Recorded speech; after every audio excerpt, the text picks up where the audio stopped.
ఇప్పుడు బర్రె కోసం ఏడాది తిరగాలి, ఎవరు అమ్ముతారో ఏందో మనకే వెళ్తుంది. ముందుగా పోదాంపా, ఎవరో ఒకరు అమ్ముతారు గాని. నీకు అమ్ముతారు. అదో ఏమైనా పసాబా ఆల్మోగలు ఇద్దరు కలిసి గులుక్కుంటూ పోతారు. ఎటు పోతారు? బర్రెను కొందామని పోతానమన్నా.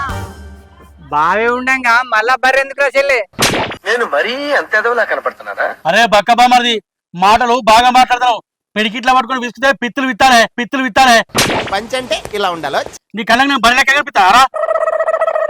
మొత్తం కాదు కానీ మొత్తం అట్లనే కొడతాను బావా. ముక్కుకు ముగిదాలు లేదు, మెడల తలుగు లేదు అంతే. ఎట్లుంటే ఏమున్నది? ఏమన్నా పాలిచ్చటోడా?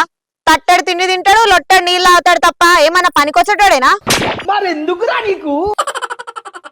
ఏ అమ్మా, నోరు జారినట్టు మోర్లేసి చెప్తా ఏమనుకుంటావు? కోపరానియకు. అరే కొరుగుడు పొట్టు తీసిపడేస్తానండి. నేనంటే లెక్కలేదా నీకు? గుడ్డు తెలుసా నీకు? ఇక నేను లెక్క చేస్తా, నువ్వు చిక్కబడి సంసారాన్ని చక్క పెడతావా గానీ ఊకో. మళ్ళా మాట్లాడతానవా? పానాడు బర్రెను కొందాంపా. బర్ర బేర గాని నేనుండంగా మీరు గిర్ర తిరుగుడు ఎందుకురా?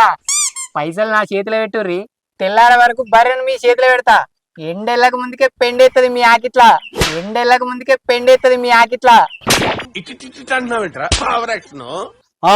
ఇక మా కాళ్ళు ఎక్కలేవు, మేము చూసుకోవా?